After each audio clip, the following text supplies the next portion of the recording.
am really thrilled to be here because I really love Bright Club. I love the idea of making science a little less stuffy, more accessible. I like the idea of taking scientists, dragging them out of their ivory tower, and putting them on this platform above all of you.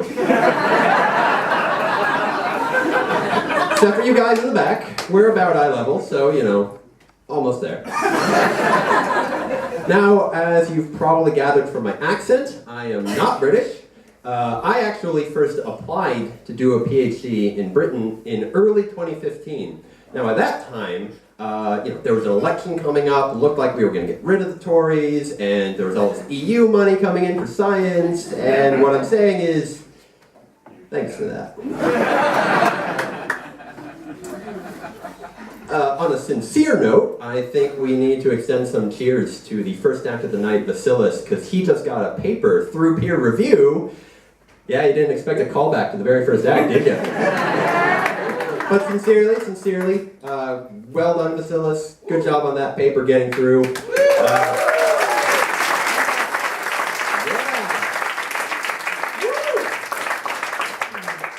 Mine didn't. So to figure out why that is, perhaps we should think a bit about what it is I do in the first place. Now, in the first couple months of my PhD, as you can imagine, if you asked me the question, what do, I would have whimpered and said, I don't know. Now that I've done 2 full years, I confidently say I don't know. Own that. That's 2 full years of a PhD that I have done now at the University of Strathclyde. Dickishly called the place of useful learning.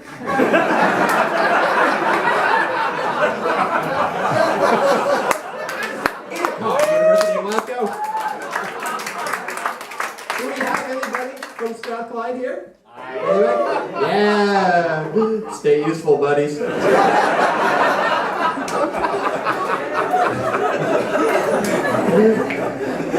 I'm not a fan of that slogan. To figure out what I do, we have to unpack something of a buzzword in academia. That is the word interdisciplinary. What does that mean? Well, when 2 sciences love each other very much,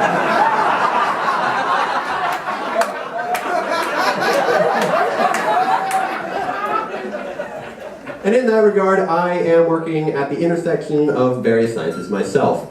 I'm doing mathematical modeling of Arctic ecology, and that needs biology over here, and physics over here, maths down here, and philosophy even a little bit. So I guess what I should say is, when 4 sciences love each other very much, and like any good orgy, you have to be mindful of all the partners involved. You can't just be catering to the wants and whims of one. You gotta make sure you spread the love to everyone equally. And that's how you get an optimal science. So as a mathematical modeler, what that means is other people go out and take data, and then they ask me to tell them what it means. So I have to go through all these numbers and propose mathematical equations to describe them, to try and understand what the underlying theory is, and then even make predictions about the future. The data collection part of oceanography really shows just how interdisciplinary this is. Imagine these massive ships going out to sea and the diversity of the crew on board. And they have to be massive to accommodate all of them, because you have to have the biologists over here, and you have to have the physicists over there, and then there's the chemists, but there's also the geochemists, and they need their own lab, because apparently they're different. I lied, we don't give them their own lab, fuck them. I used to be a geochemist. That pissed my professor off. So we've got these really diverse groups, and these ships have to be massive. There's one that comes out of Germany. It's called the Polarstern, or Polar Star. It is the gem of oceanographic data collection, and it goes out for long periods of time. Massive ship. Dozens, sometimes even about 100 or more people on board, going out for months at a time, all alone, completely isolated. Do you see why I made an analogy to orgies? It's a fuckboat. I probably shouldn't be slandering one of the most important oceanographic research vessels out there. I only heard that fuckboat reference from a handful of independent sources over a period of several years. Nevertheless, what happens is, fuckboats go out. Somewhere in there, science happens. I'm not asking where or when. And then the data comes back to me, and then I get to process it.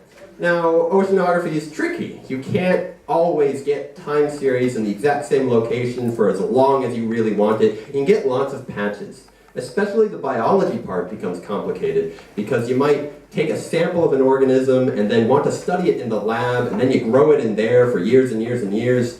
And they start to diverge in terms of the data from the natural system because of this other process. It's another buzzword that's really popular right now. You might have heard of it. Evolution. Really messes with things. Because then I have conflicting data and I need to figure out, well, which one is more appropriate to what's in the wild on a large scale. And I'm starting to understand the appeal of creation science. But think of it. You're a creation scientist, you're in the lab, and you gotta report back to your supervisor, and you're like, oh, supervisor, we have a problem. The data for our culture is different from when we first got it 20 years ago. No, it isn't. No, really it is. We're getting entirely different parameters across the board. No, we aren't. Look, even the color is different. This is a radically different ecosystem from when we started. Nah, brah. It's all good, man. I don't know where that stereotype came from. I hope I invented it, and I hope it takes off. So, as I'm doing Arctic research, a lot of people come up to me and they like to ask, hey man, what about climate change? How worried should we be? And, well, I can't really say that there's hope. I can say that it's not necessarily too late to fight it. There are still things that can be done, and we should still be doing them. And most importantly, in light of all the horrible things going on, climate change, wars, the angry bag of Cheetos that someone drew a Nazi face on and elected president of the United States. In light of all of that, what I say to people is, look, this is all the more reason that you need to go out, seize the day, live life to the fullest. All the cliches. Do all of the cliches. Tell your loved ones how much they mean to you. Do everything you've ever wanted to do. Enjoy, be happy, be thrilled. So that's why it's a fuckboat. Thank you, everyone.